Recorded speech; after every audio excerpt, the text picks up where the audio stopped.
waxaa la yiri qofka aad siiso kalluun waxaad quudisaa maalin, laakiin kan aad barto sida loo dabto kalluunka waxaad quudisaa cumrigiisa oo dhan. Waxaa maanta xildhibaanka bariga Wajeer Mudane Rashiid Qaasim Amiin uu xariga ka jaray barnaamij lagu taageerayo dhalinyarta magaalada Wajeer si ay u noqdaan kuwa kaafiyo noloshooda. Xildhibaanka ayaa waxa uu si rasmi ah ugu wareejiyay 100 qof dugsiga laga barto wadida gawaarida ee Al Furqaan Driving School, kuwaasoo la filayo in ay ku takhasusaan darawalnimada bisha soo socoto. maanta waxaan furaynaa tacliin aan ka furnay magaalada Wajeer oo la tababara dhalinyaro 100 oo la tababara oo waxay baranayeen ayeen driving school oo driving waxa kale la bara electrical waxa kale la bara plumbing waxa la bara shayal badan oo macquul ah oo magaalada inta looga ganacsan karo oo ay ku heli karaan hanti ama shaqo ay ku heli karaan ayaan leen. marka waxaan leeyahay walaalayaal fursaddan ay aan infidi dhalinyarada inay ka faa'iideystaan ayaan leeyahay. Xildhibaanka ayaa waxa uu ardaydaasi ugu baaqay inay dadaal muujiyaan, isagoo sheegay shayga kaliya ay ugu ciil bixi karaan shaqo la'aanta baahsan ee ka jirto ismaamulka Wajeer inay tahay in gacnahooda ay wax ku bartaan. waxaan ku talagalaa in aan indaadaheeyo oo meesha aad joogtiin ma ahin meel kale oo sare oo gacantiina aad ku baratiin umba muhiim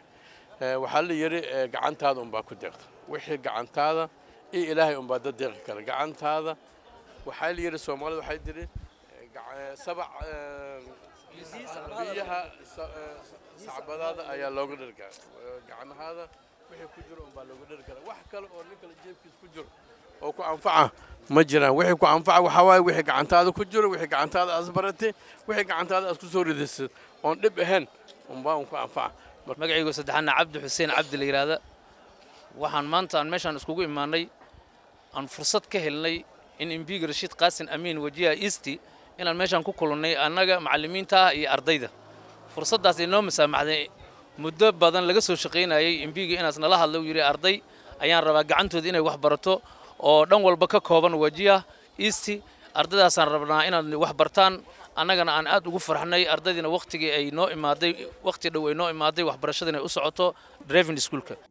Qaar ka mid ah dadkii la siiyay fursadda ayaa u mahadceliyay xildhibaanka iyagoo sheegeen fursadda maanta ay heleen in ay qayb ka tahay ballamihii uu qaaday xilligii doorashada ee 2017.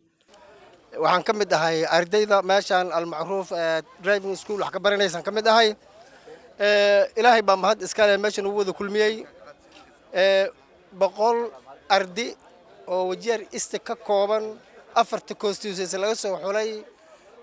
yaa wax lagu barayaa Al-Macruuf Driving School. waxaan maanta u mahad celinaynaa Madaxweyne Rashiid Qaasim oo maalintiis kursiga u taagnay ballamihiis qaaday ay tan ugu weyneed ay ku jirto tan nafteeda maantana ballanta ideed oofi 100 ruux oo wajiha East